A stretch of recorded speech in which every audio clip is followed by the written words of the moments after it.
নমস্কার। আজকে আপনাদের কাছে আলোচনা করব 2026 সালটা নিয়ে। হ্যাঁ, এবার বলুন 2026 সালে অনেকটাই দেরি আছে। হ্যাঁ, সত্যি তো দেরি আছে। আমি আপনাদের জুলাই মাসে দিয়েছিলাম লাস্ট 6 মান্থস কেমন যাবে, অর্থাৎ জুলাই টু ডিসেম্বর আপনাদের প্রোগ্রাম দিয়েছেন 12 রাশির ক্ষেত্রেই। অনেকে উপকৃত হয়েছেন, আপনারা আমাকে হোয়াটসঅ্যাপ মেসেজও করেছেন। খুব আনন্দ পেয়েছিলাম ও আপ্লুত হয়েছিলাম যে আপনাদের এতটাই আমি আনন্দ দিতে পারবো।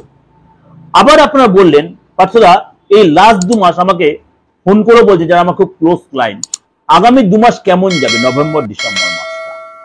আমি বলবো নিশ্চয়ই সেটা আমি বলবো পরের একটা প্রোগ্রামে, কিন্তু আজকে বলো 2026 সালটা। 2026 এর প্রোগ্রাম দেবো 12 রাশির জন্যই দেবো, 12 রাশির জন্য দেবো সারাটা বছর কেমন যাবে গোয়াশু ট্রানজিটের বেস করে।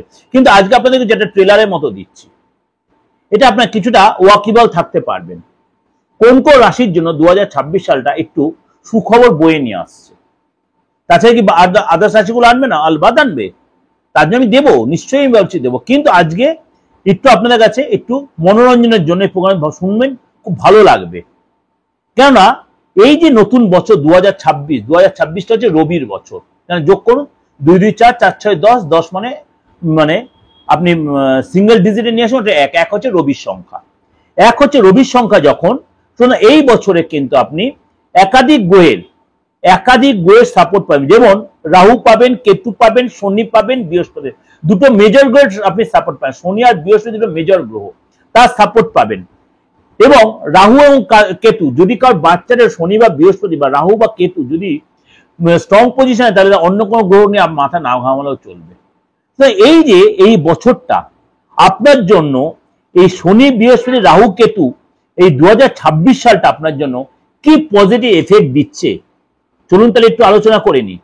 নতুন বছরে বেশ কিছু গ্রহ তার রাশিও পরিবর্তন করবে। সেটা সারা বছরে আমি প্রত্যেক সময় প্রোগ্রামটা আমি বলছি, রাশি পরিবর্তন হচ্ছে, নক্ষত্র পরিবর্তন হচ্ছে, বা আদার যে ট্রানজিট, সবসময় সব গ্রহই সেটা হয়। কিন্তু এই যে রাহু কুম্ভ রাশিতে বসে আছে, কেতু সিংহ রাশিতে বসে আছে, রাহু কুম্ভ রাশিতে বসে থাকবে, কেতু সিংহ রাশিতে বসে থাকবে, কিন্তু তার নক্ষত্র চেঞ্জ হবে। অন্যদিকে রাহু মকরে এবং কেতু কর্কটে প্রবেশ করবে, কিন্তু 2026 সালের শেষে। 2026 সালের শেষে রাহু এবং কেতু তার ট্রানজিট করে কিন্তু কর্কটে এবং মকরে প্রবেশ করবে, এবং একই সঙ্গে বৃহস্পতি সিংহতে প্রবেশ করবে। একই সঙ্গে বৃহস্পতি কর্কট রাশি ছেড়ে সিংহ রাশিতে প্রবেশ করবে। সুতরাং এই এবার শনিও কিন্তু তার নক্ষত্র পরিবর্তন হবে, শনি মার্গীয় হবে।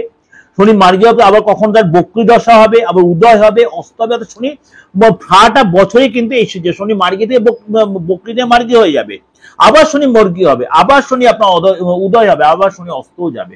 সুতরাং এই যে সিচুয়েশনটা আপনাদের কিছু রাশির জন্য যথেষ্ট উন্নতিকর বা সুখদায়ক একটা পরিবেশ বা পরিস্থিতি তৈরি করে দেবে, বা আপনাদের একটা ভালো সমন্বয় তৈরি করে দেবে।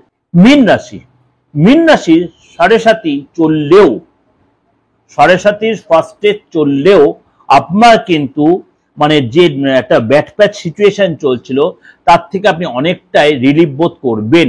আপনি হয়তো দীর্ঘদিন চাকরির চেষ্টা করছিলেন, সেই চাকরি পাওয়ার একটা যোগাযোগ বা আপনাকে উপযোজকের হেল্প করে উপযোজক আপনার হয়তো রাস্তা খুলে দেবে, বা আপনার হয়তো ওয়ে খুলবে, একাধিক ওয়ে খুলে যাবে। আপনি যে দিশার আছেন, যে দিশাতে অনেকটা আপনি নিজেকে পেয়ে যাবেন, নিজের জায়গাটা, এবং আপনার আধ্যাত্মিকতা বাড়বে, অন্তরে শান্তি আসবে। বা আপনি দীর্ঘদিন হয়তো প্রেম করছিলেন, আপনার বাড়ির লোক বা আপনার প্রেমিক বিয়ের জন্য রাজি হচ্ছেন, আপনি সেটাও রাজি করাতে পারবেন। কিন্তু আপনাকে অনেক বেশি ধীর স্থির হতে হবে, প্ল্যান প্রোগ্রাম করতে হবে। আপনি দুমদাম কোনো ডিসিশন না নিয়ে যদি এগোন তাহলে ভালো হবে।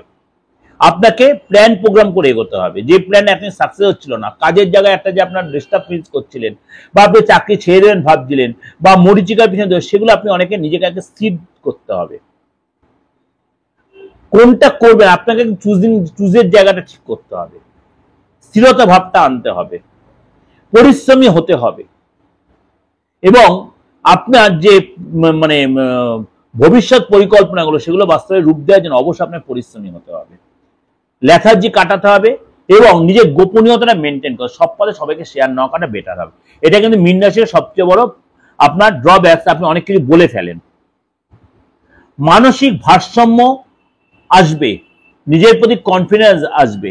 আপনার বিশ্বাস পুনরুদ্ধার করতে পারবেন। কিন্তু কোনো কোনো জায়গায় আপনাকে সতর্কতা অবলম্বন করতে, বিশেষ করে রিলেশনের ক্ষেত্রে, আর্থিক ট্রানজাকশন, এগুলো আপনি সতর্কতা অবলম্বন করতে, অপ্রত্যাশিত সুযোগ, অপ্রত্যাশিত সৌভাগ্য লাভ, যেটা আপনি দীর্ঘদিন ধরে এক্সপেক্ট করেছেন কিন্তু পাননি, ধরাছোঁয়ার বাইরে হয়েছে, সেই জায়গাগুলো আপনি অ্যাচিভ করতে পারবেন। এই যে বললাম আপনাদের কাছে, এটা আপনার মানে কি বলবো, ওভারঅল একটা প্রেজেন্টেশন দিল, অবশ্যই আপনার ভালো লাগবে এবং আপনি খুব উপভোগ করবেন। আমি 12 রাশি নিয়ে অবশ্যই আলোচনা করব, কিন্তু আপনি এটা উপভোগ করবেন, ভালো লাগবে। ভালো লাগলে অবশ্যই লাইক করবেন, শেয়ার করবেন এবং আপনার পরিচিত মধ্যে যত এটা শেয়ার করে দেবেন। এবং এরকম প্রোগ্রাম, এরকম অ্যাট্রাকটিভ প্রোগ্রাম দেখার জন্য অবশ্যই আমার চ্যানেলটা সাবস্ক্রাইব, নোটিফিকেশনটা অন করেন। প্রত্যেকে ভালো থাকবেন, সামনে বসে আরো ভালো কাটাবেন। যোগাযোগ করতে বুকিং ফোন করুন। নমস্কার।